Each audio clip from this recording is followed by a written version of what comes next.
calm down. I do a lot of work for charity. I don't do enough. They say you can always do more.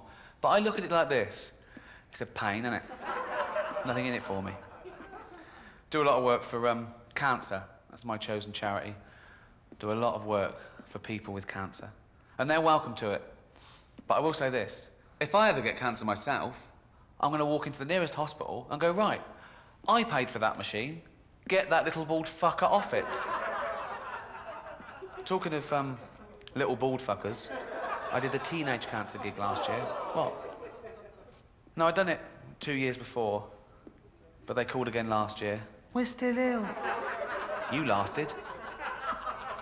It's a great gig, though. The kids with cancer get in for free, and you meet them afterwards, and, you know, they come backstage and you sign stuff for them. And I was doing the gig this last year, and I looked down and I recognised one of them.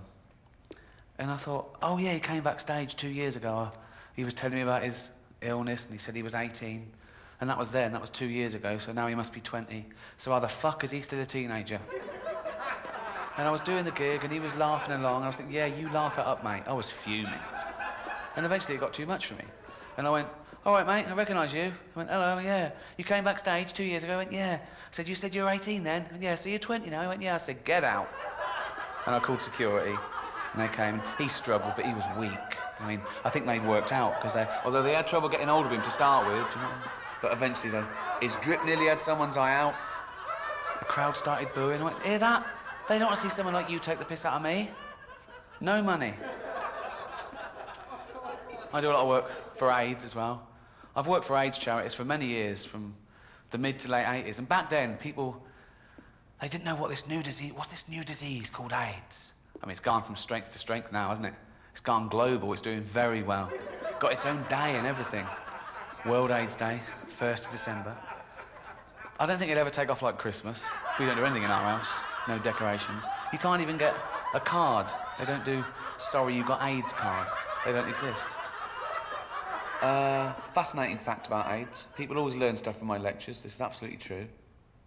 The HIV virus was actually a combination of two separate viruses in rhesus monkeys, and it formed a rudimentary form of AIDS. And this was passed to chimpanzees. Sometimes chimps will get a bloodlust and they'll eat a rhesus monkey, and it sort of mutated and evolved in chimpanzees. And because we're 98.6% genetically identical to chimpanzees, it was able to be passed to humans. And the first human contracted AIDS when he was chopping up chimp meat and cut his finger. Although that's the excuse I'd have given. You'd have to come up with something, wouldn't you? The doctor goes, well, you're the first human to contract AIDS. You go, is that bad? Yeah, it can be. Well, how would I have got that? 2 ways. One, you were fucking a chimp up the arse.